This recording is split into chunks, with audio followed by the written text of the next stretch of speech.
been making music ever since the crack boom. Country rap tunes. Coming down. Country rap tunes. Gotta have guitars and a lot of backbone. Come to the South once, I bet you'll be back soon.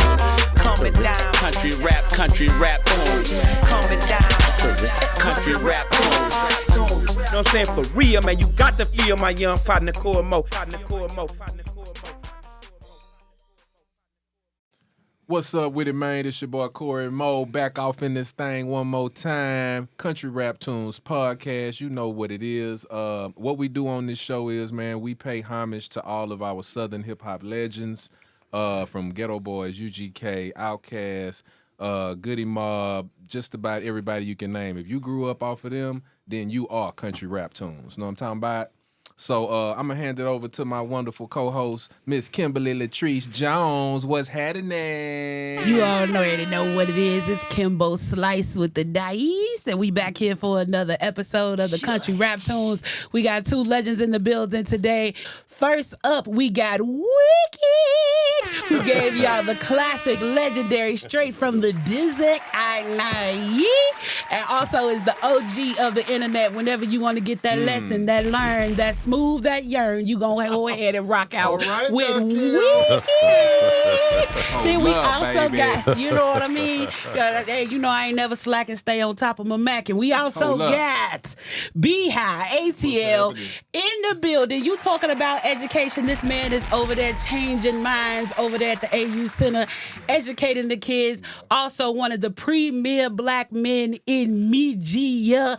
Also got that musical talent, gift, swag, and sway. So y'all get ready to play today, because we gonna say what need to be said.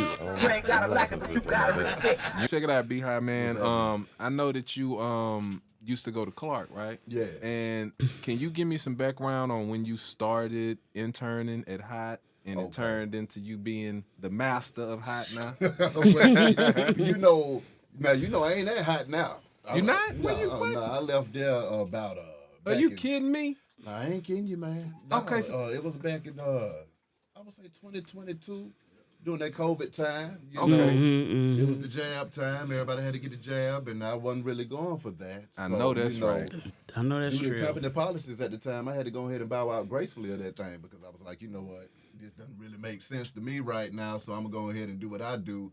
And that's when I turned it up independently with High Tide Media. You know, we got one of the biggest podcasts in the country with B-High TV. Millions of views, over 100 million views all together. Oh, love, man. Yeah, we done interviewed everybody from A-Prince to Bun B to Sleepy Brown. I mean, I can't even name them all. Yeah. You know, but I mean, we having the time of our lives over there. You know, I got my podcast partner in this thing with me. You know, love, OG man. Gangsta Wicked, a.k.a. Big Galaxy himself. And he does his thing, man. I mean, my other podcast partner, Hot Boy Turk, you know, he kicks it with me on a regular basis as well. And I mean, we come together, we make movies. And I mean, we got a host of other podcast partners just out of the main two that I just named. But what we do is we just keep the content flowing, man. Keep the party going. Yeah. I mean, keep the control of the narrative in the community, and also just keep the culture going and alive.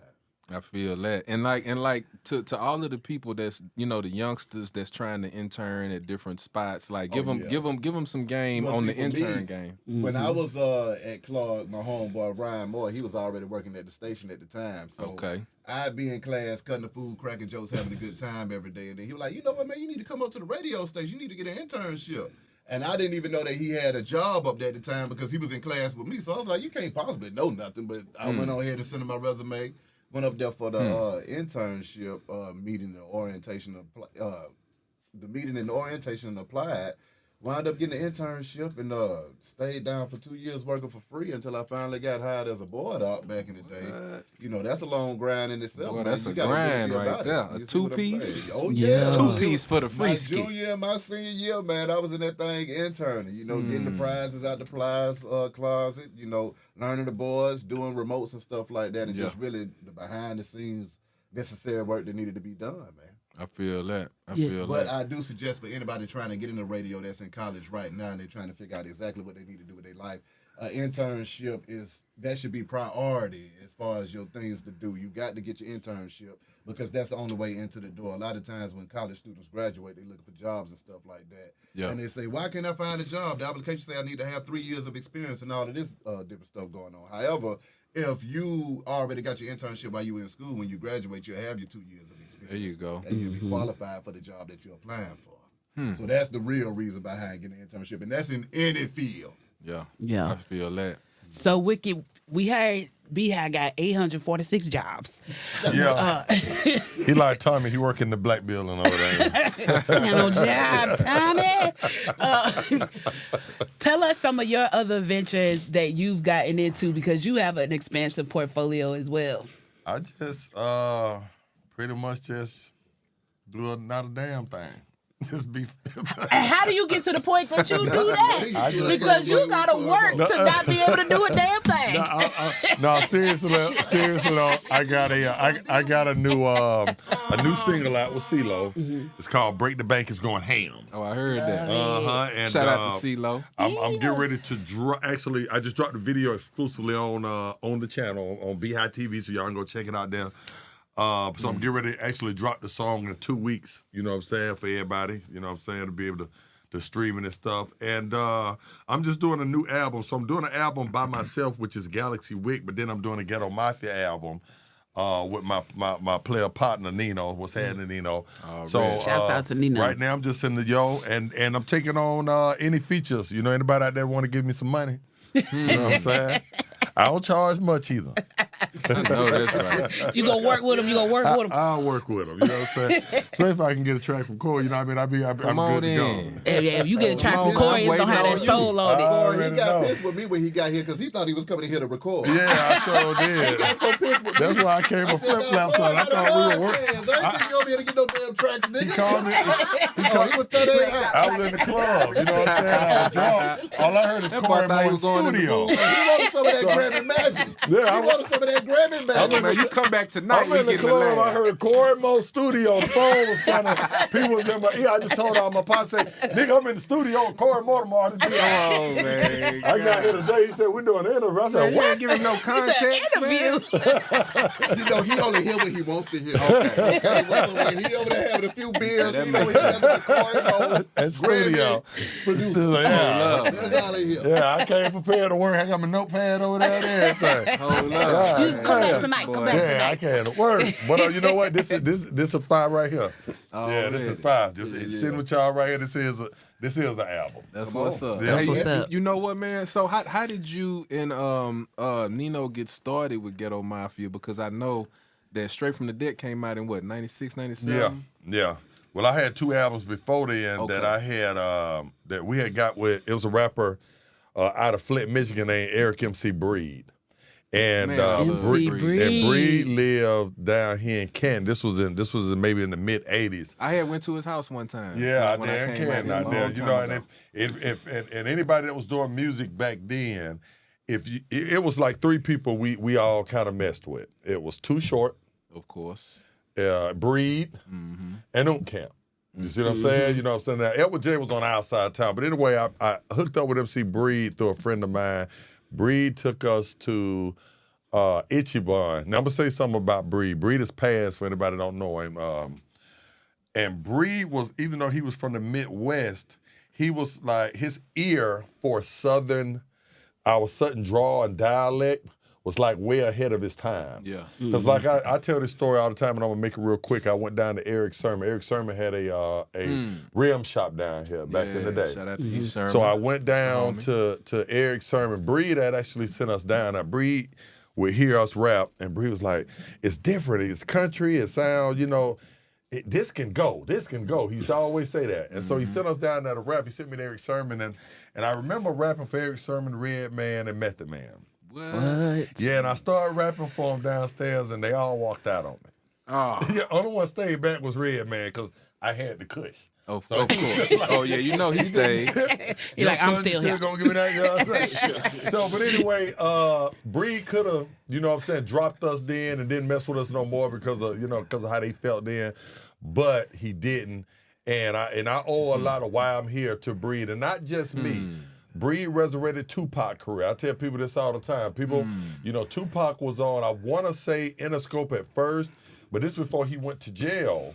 Right. When he dropped that first album, it did you know, and he was getting into so much trouble, and yet the jail stuff that the label gave up on him before Suge came and got him out. Well, I got to get mine. I got to get mine. I got to get yours. Right. Record that they did at Andre Rison's house. Yeah. Brought Pop all the way back and shot him back up through there from a lot of the trouble and stuff that he was in. So, Breed, man, MC Breed, he helped a lot of careers down here. Anytime I get on the platform, I always want to throw him up because he was very instrumental. Him and Too Short was great. You know, Short was from Oakland. He stayed out here off Cascade. He would always let us come over to the studio, record all the Atlanta players. You know, I got a history here, man. Yeah, I'm ready to come back when I can really talk Come to on, you. man. You feel what I'm saying? Well, look, I got another question. Yeah. Did you ever get to meet Pimp C?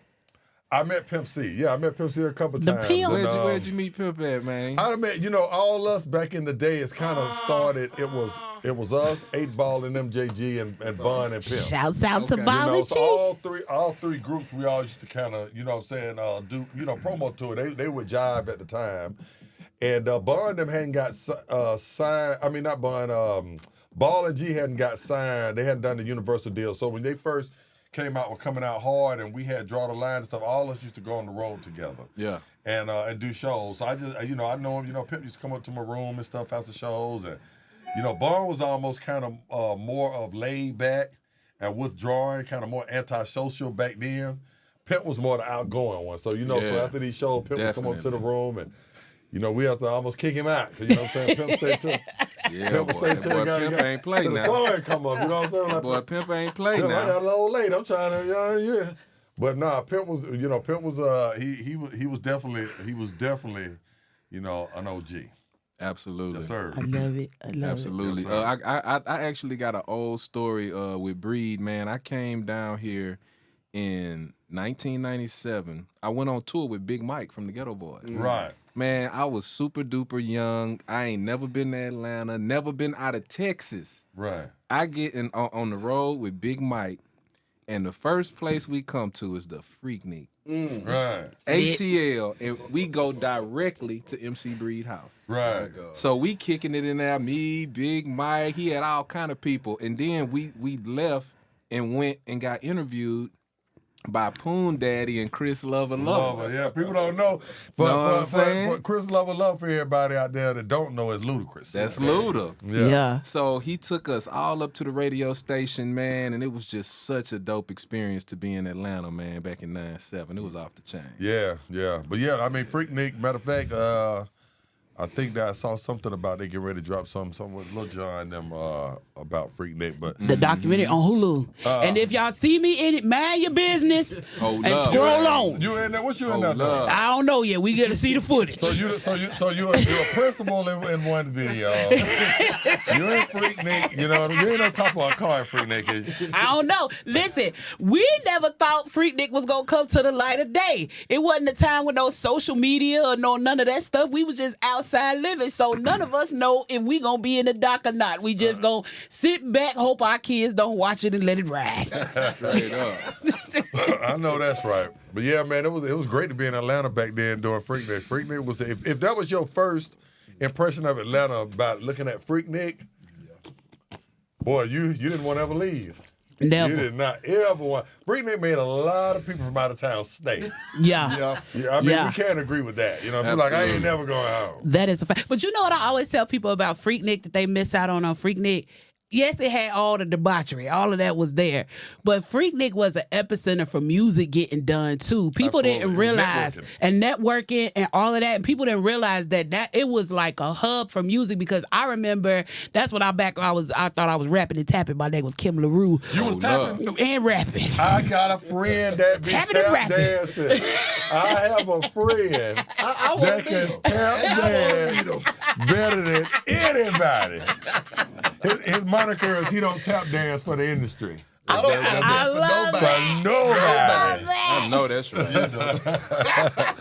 No, but people didn't realize how much music was getting done. It was showcases all over the city, and people who were real music moguls were showing up, coming to the showcases. People was getting signed. People was networking with people. People were finding themselves at people like Bree House at the studio and stuff like that. Because I was the receptionist at that time at Dark. I was working for Dallas, and even with that, we would get all kind of invitations to different things that was going on around the city. So Freaknik was full of debauchery, tomfoolery, and shenanigans. However, it was tomfoolery, but it also made a lot of people in terms of music, and a lot of people got connected with each other. It was bigger than Jack the Rapper at the time because, like, to expand on what you're saying.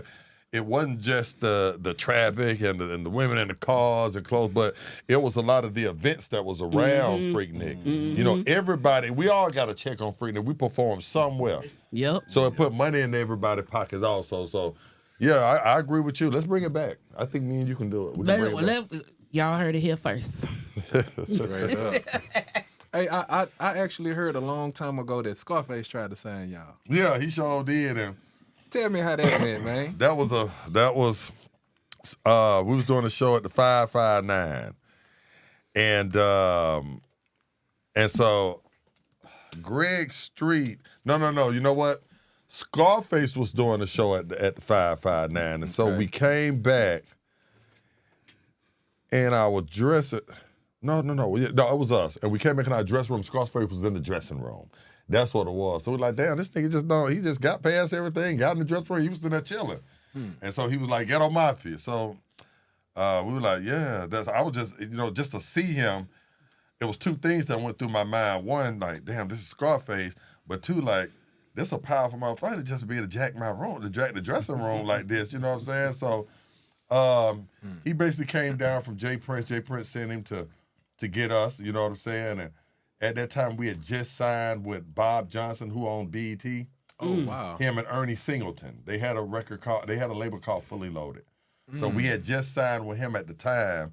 I'm talking about it wasn't even 2 weeks. He had just gave us a check. Wow. And so, I mean, much as I wanted to take Scarface's money and be with a legend like Scarface, because there's a handful of people that when I look at as a rapper, that I'm in awe of. And Scarface is definitely one of them. Yeah, you understand what I'm saying? Snoop Dogg. Yeah, man. Me and him all the time. I said, if there was a logo for rap, Snoop should be the logo. You know how you have Jay West and stuff on the basketball? Yeah. If there was a logo for rap, Snoop Dogg should be the logo. He's definitely the most popular rapper. The most popular rapper in the world. Yeah. You know what I'm saying? So, even though I don't know if he's even more popular than Andre 3000, though. We're not going to carry this over to this show. No. We are not going to carry this over. In face, people know Snoop Dogg's face. Consistency. All over the world. Yes. I'm just making sure. Get him, because he's trying to be funny. He thought when he shot that out there that you were gonna be like, you know what? Yeah, that's what he thought. That's what he thought. I'm an Andre fan. Forgive me. I love Andre. Andre definitely the coldest on the planet. Yeah. When it comes to that rapping. One of the coldest. No. Speaking of that, give me your top three, and you give me your top three. Top three, first of all, is unfair because I look at the body. No. I look at there is no. Let's say the Mount Rushmore. Well, we all in here are the same color. Mount Rushmore is white man. And it's a few of them. You understand what I'm saying? True. I think, why can't our Mount Rushmore be 50 rappers? I think that there are great rappers in every division. It's almost like basketball. Comparing Shaquille O'Neal to Allen Iverson is two different positions. Right. Busta Rhymes against Snoop Dogg, those are two different styles. Yeah. Neither one can do what the other one can do. They're both great. They both could be on the Mount Rushmore. Andre 3000 would definitely be on the Mount Rushmore. Who's Scarface. your top three? My top three for what I like. Because if I say three, I'm gonna slide a lot of people. Okay, and just five, I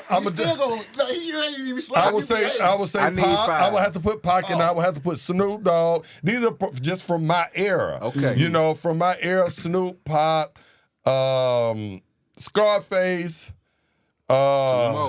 two more. CeeLo Green. Oh, love now. CeeLo. CeeLo is just well-rounded. Just the soul from him, the singing, everything. I like to say that CeeLo is the most talented artist in our hip-hop out of Atlanta. Man, you understand what I'm tell saying? him that all the time, bro. Absolutely. Because can't nobody sing the way he sing, bro. Right. I tell him He a make lot, your like, soul bro, feel good. that when you sing, it's almost like a superpower because can't nobody hit those notes the way you do except Stevie Wonder or somebody. Right. Can't right. nobody hit He a those real notes, singer. bro. Right. Period. And my last, this will have to be, since y'all making me say 5, because I could go down the list. LLs, you know what I'm saying? For each region, Slick Rick, but I would have to say Run DMC, and I'm gonna tell you why. Whoa. Because if it wasn't for Run Them, Run Them was the first one with shoe deals. You know what I'm saying? A lot of stuff that we're doing right now is because the Kings did it back then. Right. You understand what I'm saying? They were kind of the first that brought that real fashion to the game. That's who With the leather- UGK tried to be like. And we Run all DMC. did. That's who they. Nigga, their artwork was legendary. To this day, we podcasts and stuff is set in the big block on top. You know what I'm saying? It's kids who don't even know their music who rock the Run DMC tee because Absolutely. it's so fashion. That logo is still so fashionable. Absolutely, one of the first that did, a rock song who were able to do collaboration with rock bands and stuff. So now everybody does collaborations. Well, Run DMC was one of the first to ever do that. So like I say, they brought endorsements into the game. Anybody now that's got have a shoe, have clothes, anything, it goes back. That's who you need to thank. For sure. Russell Simmons and Run DMC. Absolutely. For sure. So I would definitely. People leave them off the list, but I would definitely have to put Reverend Run them on the list. What's up with it, man? It's your boy Cory Mo. I need everybody to go and download the mobile app, Country Rap Tunes Radio, 24/7 non-stop Southern hip hop. All your favorite throwbacks. It's available on Android and it's available on iPhone. Also, I need you to log on to countryraptunes.com, support a player. If y'all looking for that fly merch, you already know what it is. Also, you can get all your exclusive Country Rap Tunes podcasts there. Everything involving Country Rap Tunes. You know where to go. You know what to do. Holla at your boy. Chech. Country Rap Tunes. Your top 3, homeboy. I'm gonna go. I got to go. Andre. Stacks. I'm gonna go Tupac. Got to. And I got to throw the Bond in my top 3. I need 5 though. I said 3. But I need 5. 5 is closer to fair. Okay, Yeah. so I got Andre, Tupac, Bond, Goody Mob. I got I know, but so that gets me some of that CeeLo Green. I want some of that CeeLo Green in my mixed up with the rest of the group. I need the whole squad in there. Right. And then after that, it's so many. yeah, it's so many. It's so many. Yeah, like I say, Bust the Bus is one of my favorite rappers. Nobody can do what Bust can do. There's nobody can do what Bone Thugs and Harmony did. One of the first ones that came to the game with the singing and stuff and people are doing. They were ahead of their time. I'm gonna tell you something though. I have to jump in here, and this one is back at you, Cory Mo. Okay. My 5th one might not be that popular, but I still listen to him, and you know him as well. Dope Boy Rara. Oh. Yeah, that boy. R.I.P. Rock. Truth, man. Rara had Long a talent live in himself Rara, man. that never got a chance to really just you blossom right. Yeah. into where it deserved to be. He man, ate that boy Tip had on it. He had that it. one they did For the two money. together. Yeah, no, He ate that Tip. boy was cold. You know Tip- what? true. You know what? I got a fun fact for you. So Yeah. when I moved to Atlanta, I think what was like 09. I think I linked up with Rara maybe in 13 or 14. And when I saw him and heard him, I wanted to literally make him my new Pimp C. I wanted to produce him the way that Pimp would want it to be produced. Exactly. Right. And I wanted Scotty and Rara to be a group like the new UGK. Right. I used to tell him. That That would have been would've hard. worked. That's what That would have that been would have hard. worked. I tried so hard to make him and Scotty a group, bro. You have no idea. Oh my God. But it just didn't. It just didn't happen. I don't even know why. But long story short, man, Rara is so dope. I did a lot of records for him. Yeah. I helped him learn how to produce on the MPC. I built a whole studio for Rara on Counter Road. Yeah. In one of the rooms next to the kitchen, I knocked out that whole living room and built a studio just for Rara. Wow. You know what I mean? Because I had that much faith in that boy. Man. Absolutely. That's my little East Side partner, man. And, man. Yeah, I got a little Rara, man. Rest in peace. Now I gotta circle back of the ladies because I know Wiki is a huge Lauryn Hill fan. Absolutely. Uh-oh. Now, how did you know that? I do my research. You telling me everything, man. I do my research. Talking, man. Yeah, but nah. So who would be your top 3 female rapper? And that's tough too, you know, because here we go. No, that's so tough because you got you had the Mia X's back in the day, the Gangsta Bulls. What's up, chat my partner, Lady of Rage. Yeah. You know, back from back in the day. We always gotta throw Missy Elliott in it, Lil Kim. Let me tell you about Lil Kim. Me and Kim got the same name. We both Kimberly Jones. Right? The Lil Kim influence on female rappers right now is the biggest. It's the biggest. It's the biggest. All up, they dress like her. They doing the even doing the same. Yeah, the same picture. You ain't even popping until you give us that pose. But shout out to Millie Jackson because people forget that that's the Millie pose. Well, yeah. That's the Millie. That's the Millie pose. Sure is. Okay. But you know, but like I said, with rap, Millie can rap like that. But Lil Kim, man, and Missy, as far as just talent, I would put Missy up against anybody, even a lot of the men. When it comes to just and her production. Absolutely. So I mean, there were so many great women. Even we go back to the the Roxanne, Shantae, the Lola, Lola. You know what I mean? Go back to Queen Latifah. Yeah, glad you said that, man. It was so many great. Yeah, what's her name from Funky 4 Plus One More? See, I'll take it all the way back. I like MC Light.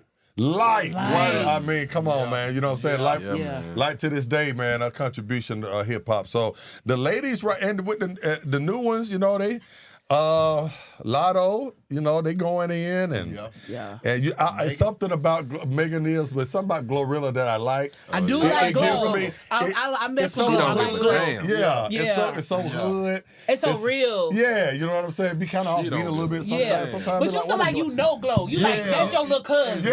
Yes. So the females are definitely going in right now. They whooping the men, to be honest with you. They selling records. I need a feature with one of the girls. Straight up. All right, so look, here go a little something that we tell everybody just to break up the monotony a little bit. I need both of y'all to answer this. Natural or BBL? I like natural. Okay, then. And I got 3 daughters. Okay. You know what I'm saying? I ain't raising nobody to be having to do all that extra stuff. You ain't got to do all that. Natural, man. You got to go natural. What about you, man? What you? Oh, I see you contemplating. I like a mixed plate here and there. I don't want to eat steak every day of the week. So I reserve my right. You know what I'm saying, to have options. That's what I work for, to be able to have options. So it just depends on what day of the week you catch me. There you go. Depends on the day of the week. I like that. I'm not going to kick BBL out the bed if it's 3 o'clock and there's nothing else going on. Why would I just, out of my pride just say, hey, you got to get out because your BBL, that don't make sense. Come on. Lord have mercy, man. I'm just joking. My old lady going to look at that and be like, what? Just talking. Court starts tough. Yeah. What you got, kid? It's how you come from the real Atlanta media where you had to be a real journalist to be on the air. You couldn't just be popular. It was research over me search, as Consciously says. And so what have you seen shift in terms of how journalism and media has changed? Because it seems now like first is right, even if it ain't right. If I tell my story first, I'm right. Ain't that something? Yep. Kim, you just snapped the me search. The me search is what fucked it all the way up. Yeah. Okay, because the me search, what I took from that is, a lot of the journalists and the reporters, they wanted to be about me. Mm-hmm. So, yeah, I might be over here interviewing you, Wicked, but I'm really talking about myself the whole damn interview, and I can't even let you ask me nothing. Right. Now, when it comes to the other half of the question, the research and everything else and just having to put it down, that just comes from wanting to put on a good show. You see what I'm saying? At the end of the day, you have to be able to ask somebody some good questions to be able to continue to keep a conversation going. Also, you want to be able to entertain, educate, and inform at the same time. So with that being said, you got to come to the table prepared with what's going on. And then a lot of people are doing it for the money. So when it comes to the money, the fact of the matter is the salacious stuff or just anything that's exploitive, that will do more numbers and make more money every damn time. Okay, so that just works. That's just what works. It's a proven fact. The mess is what sells. The sex is what sells. So as a real live journalist, see, okay, now I'm about to bring it all the way home. When you go to Clark Atlanta for journalism or you go to any school for the journalism, you got to take an ethics class. Okay. And if you at a HBCU, your ethics class is going to be a lot different than the normal ethics class because they're saying, okay, as a journalist, you're going to have control over this many people listening to what you got to say. So what is the message that you're about to put out? Is it going to be positive? Is it going to move the culture forward? These are the things that we're going to hold you to as standards as being students in this educational field right here. So a lot of the people that you will see leaving out of those colleges or that have been educated in journalism, they're going to conduct it in an ethical way. However, if you stumble upon it and you learn how to do it and you figure out what the jug is, if the jug is sex sells, violence sells, death sells, you're going to say, okay, whatever's making the money must be right. But you're not going to be educated in the ethical parts of it and the effects of what it is, the content that you're putting out. So if you understand what it is that you're doing when you're putting out the content, then you'll be a lot more selective about the stories and the topics that you choose to, announce on your show. And with that being said, the internet has made the world flat now. So, anybody can get into the game and make it do what it's supposed to. So you got a lot of talented people that pick up the microphone and they hit hard, but they might not be aware of the damage that they're doing at the same time simply because they're making money. So we have to take it upon ourselves as OGs or just other people in the game to kind of tap folks on the shoulder here and there and say, hey, man, you don't have to do it that way. But then also you have to know how to create good enough content that can still compete even though it might not be with salacious. Exactly. Yeah. And no controversy at all. It might be light controversy. We might debate something. But you want to make sure that you still contributing to society with content, but you just want to make sure that it's not to the detriment of society, the content that you're putting out. Straight Because I'd be ready to go in there and just start cussing niggas out. I'd be like, those are facts. Those are facts. We gotta do it this way. I like to take the Malcolm Might need X some approach. etiquette. That's your. He like the king approach. I'd be like, And I hate to be an ass nigga right now, but if we had a dictionary and fuck them niggas was in a dictionary, his face would be right there. It's giving Fred Hampton. He got that. But he is definitely right. You know what I'm saying? I feel like the show, especially our platform, it does give back. You know what I'm saying? It's not just going out here attacking a person for no reason. I don't even go after a rapper unless it's personal with me. Yeah. If I don't know him, if I haven't had an issue with them, then I'm not going to talk it and speak on nothing, bad about it. Not unless it's something that's trending. Right. But some people just just start stuff because a person's famous or they're on top at the time. I never was that type of guy. And look, what y'all think about old Killer Mike bringing that 3-piece home to the Man, he A? brought that thing all the way home, man. 3-piece. Well, I knew it.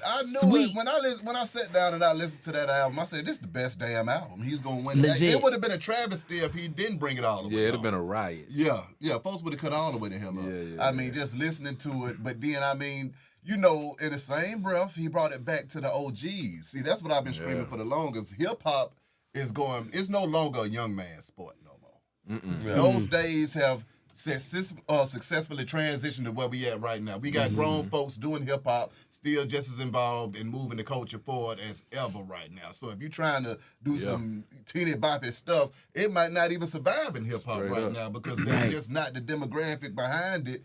And with Killer Mike bringing them 3 Grammys home, man, I mean, he basically solidified that movement and showed that OGs are still viable out here. And we can make great music. It's worth listening to. We can win awards, and we can sell records. Absolutely. Yeah. And that's what I took from it, too. That's what I was most excited about, him bringing it home. Don't get me wrong, 21 Savage is one of my favorite because there is an East Side connection. Yeah. But this was one like, you know, when you're looking at a championship football or something, and you want that particular, you know, quarterback just because. Yeah. You know, for Doug Williams, you wanted him to win it because he was black. I didn't care if he was playing the Falcons that year. We need, you know, and that's kind of how I felt when it came to Killer Mike. This was for us. Yeah. You know, if he could bring it home, I can bring it home. You know what I'm saying? Straight so I think that I don't care if you know, Snoop Dogg is my favorite, but I would have wrote with Killer on that to bring those Grammys home. That particular night for the ATL. I'm going to say something else and piggyback off of what you said. So now Mike been in the game for 20 years. Yes, sir. So a lot of these artists didn't make it past 5 years. Absolutely. Right. And they wound up dying. So imagine if they would have lived 15 more years. When we talk about what would we have gotten? You see what we getting from Killer Mike right now. Right. What would we have gotten from Bankroll, Dolph, Rara, and everybody else, Takeoff and everybody else? Right. And that's what I tell people all the time. They say, you know, when these young kids are out here, these young rappers are out here getting killed and killing each other, and we have talked about this. What hurts the most is what you just said. What would we have gotten at 50 years old? Exactly. Yeah. You know, because at 19 years old, I'm not the same guy. I definitely wouldn't be sitting here talking like this at 19. Yeah. You understand what I'm saying? Yeah. And so at 50 years old, like you said, the young Dolphs and stuff, they maybe could have told my grandkids stuff that don't resonate, that I couldn't tell them because they ain't a fan of mine, but they're a fan of, you know, of the young rappers now. And so we're going to miss out on that, the education and the knowledge that they would have gotten and been able to push the culture forward in the future. Yeah. That's what we miss. It's going to be a gap there. Who's going to do the old school concerts?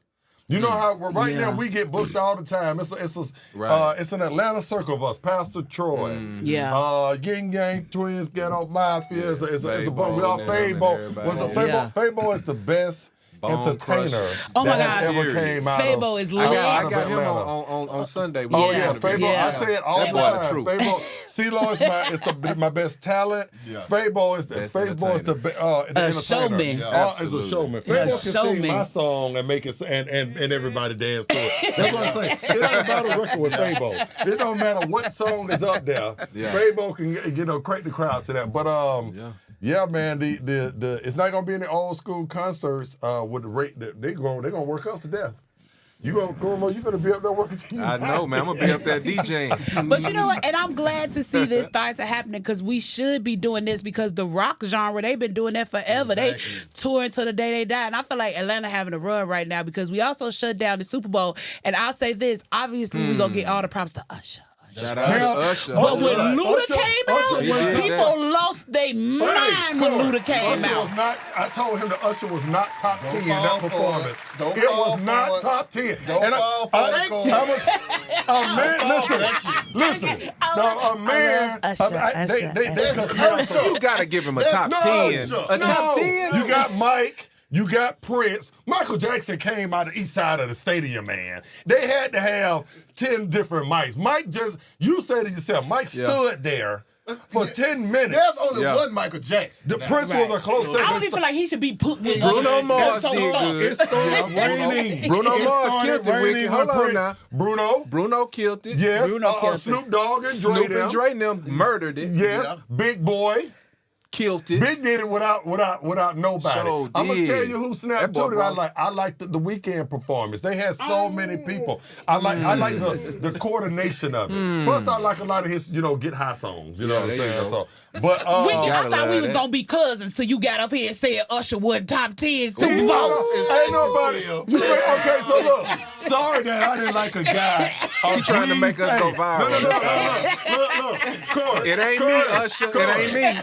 Sorry I wasn't going for a guy greased down on skates. I'm going for the guy greased down on the skates. That goes from opinion to hate. At that moment, Cory Mo, that's when it went from I can understand the females liking it. Sorry, that didn't do it for me. You know? Let me tell you, Luda's piece alone shut the stadium down. It's so many videos of when Luda came out. It's just videos of clips of people when Luda came out jumping off their couch like, Luda! Luda could beat and then go to the real though, country. I kind of got mad because when Luda came out the ceiling at the Falcons game, I thought he was about to be on that same type of time at the Super Bowl. Absolutely, I said, if that's how you live in Luda, then let's do it again. That was the 50 year hip-hop anniversary.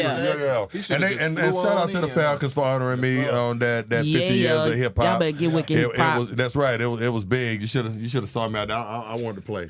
I'm proud of my ex-cousin, Wiki. All right, check it out. Check it out, Wick. I got one more question for y'all before we wrap it up. Yes. What is your favorite country rap tune? My favorite country rap tune, besides myself, besides Straight from the Deck,